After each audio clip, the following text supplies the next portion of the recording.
Today is February the 9th, 2024, and I am an electrical engineering technician. I had another technician that is a mechanical technician, not an electrical technician, come to me at work and ask me if I could fix his Power XL air fryer. Now, Super Bowl is this Sunday, so he would like for me to debug it and see what is wrong and why his air fryer is not working. Unfortunately, before I get started, I just want to let you know that all the debugging was done at my work. Unfortunately, I was not able to film at work because in the R&D department, we have very sensitive material. So I brought this home so that I can explain exactly what I did. There are tons and tons of videos where they take this out and there's a little button right here. It's the safety latch. So in order to get to that safety latch, you have to go underneath. So I'm going to show you how it looks underneath. Okay, so this is the switch, and this is where the tray, so this is upside down, okay? I had to take the bottom off to show you this is the switch. There's thousands of freaking videos showing you how to debug the switch, but what if your switch works and the unit is still not working? So that's the situation that happened. So you'll see a ton of videos where the two wires, right here and right here, here they are, okay? They slid in. So there's tons of videos that show you to do this, okay? Where they're like, oh, plug it in like this, right? And all of a sudden, you'll see the front go beep, right? And it lets you know that the switch was bad. So what if you have a good switch, when you were doing this? So the best way to debug this is, okay, now we know that the switch does work. To check if there's any power getting to it, the safety feature, this little notch here that the tray hits, so you see that? That's a safety feature. So if you're going to debug, you have to have this entire thing pushed down. So either put the tray back in or have someone help you hold this down. That's how you know that the power is going to get to the machine, okay? So now that we know, okay, my switch works, the next thing to do is to check to see if the power gets to the machine.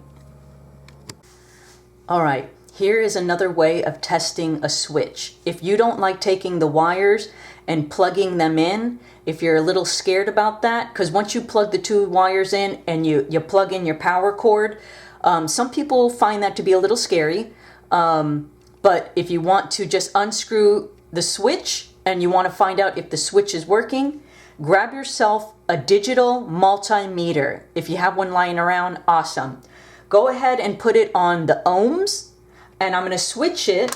So right now, you can see the ohms, right? Obviously, when you do it across your body, you're about 1 mega ohm. Now I'm going to switch it to beeping.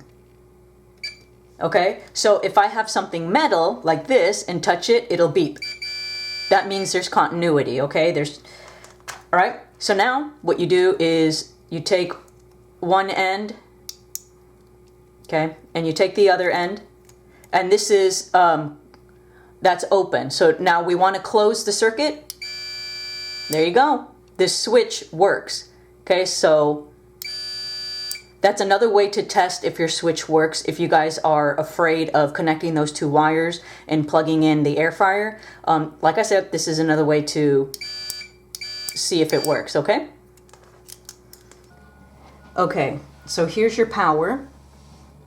And here's the other power, okay? And this one is these are for the switches. I'm sorry. This one is for the power. You can see right here the blue and the red come out, okay? And this is for the switch. So the best thing to do, now you can follow these wires all the way up. Let me put the bottom back on and I'll show you where those wires lead. Here's our power, okay? Now, this red one is connected. So the power that comes out of here, the red one is connected to the motherboard. And we already know that the power gets to the motherboard, except this side does not. So let's follow it, okay? So when we follow it, from down here all the way up, now two blue wires are connected. You still need to follow it. And I was trying my hardest to find the fuse, and for the longest time I could not find the fuse because it was right here. And this sleeve was over it, so I couldn't see it, which was really frustrating, but I knew that it was the fuse. I just had to find it. Anyways, once I found it, I measured across, and for sure it was not working. So there was a short. And now what you do is you pull this back, you find the fuse. My fuse is not an axial fuse. Here's the original fuse, okay? I'll show you the original fuse. This is considered an axial fuse. It's this, okay? 4 amp slow 4 amp slow blow fuse. And you can get it at DigiKey, okay? Here's the part number and everything. I'll also do a screenshot. $2.50, okay? And here's the manufacturer's part number if you want as well. But do not, I repeat, do not get more than 4 amps and do not get less than 4 amps. If you get more than 4 amps, you can have a potential fire. Okay, so it 100% has to be this part, and it's only $2.50, okay? So once you replace it, I ended up getting this fuse at work only because the guy wants his air fryer back for Super Bowl Sunday. So the actual fuse that we ordered, the original fuse, won't come in until Monday. So like I said, he wants the air fryer for Sunday Super Bowl. So now that we found the issue, now we plugged everything in. So I'm gonna go ahead and plug everything in, and you'll see exactly, and you also have to make sure the tray is in. Okay, remember that safety feature, okay? So I'm gonna put everything back and you'll see that it turns on, okay? Okay, remember to reattach the wires on the switch, okay? So remember to reattach them. And now that we, let's say, repaired the fuse, the way to figure out if it's going to work is, again, either put in the tray or I have a wooden stick. Please make sure it's not metal, just for your safety. So the wooden stick is wedged, holding down that safety feature. So now when I go to plug it in, let's see if that was the issue.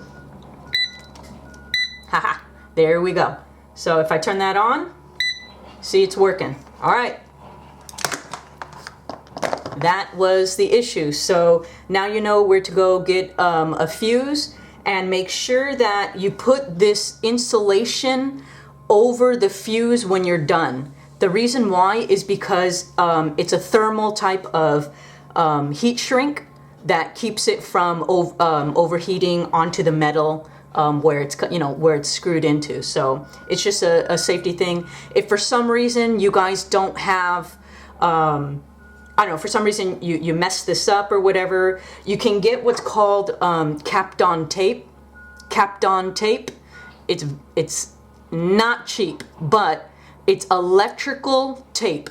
So you don't want any of these sides to short out on the fuse. So what I did was put Kapton tape on one leg. I'm going to put Kapton tape on the other leg. Obviously the sleeve cannot go over this black square, so that's why I'm putting Kapton tape on both legs. When I'm done, I'm going to put what's called heat shrink over it just to keep it in contact. And that should be good. I'll screw it back in place, put this whole thing back together, and we fixed our air fryer, ready for the Super Bowl. Okay, so here it is. Everything is back in place, and let's go ahead and plug it in. So there we go, and you see it's working. Yoo-hoo! All right, that's it.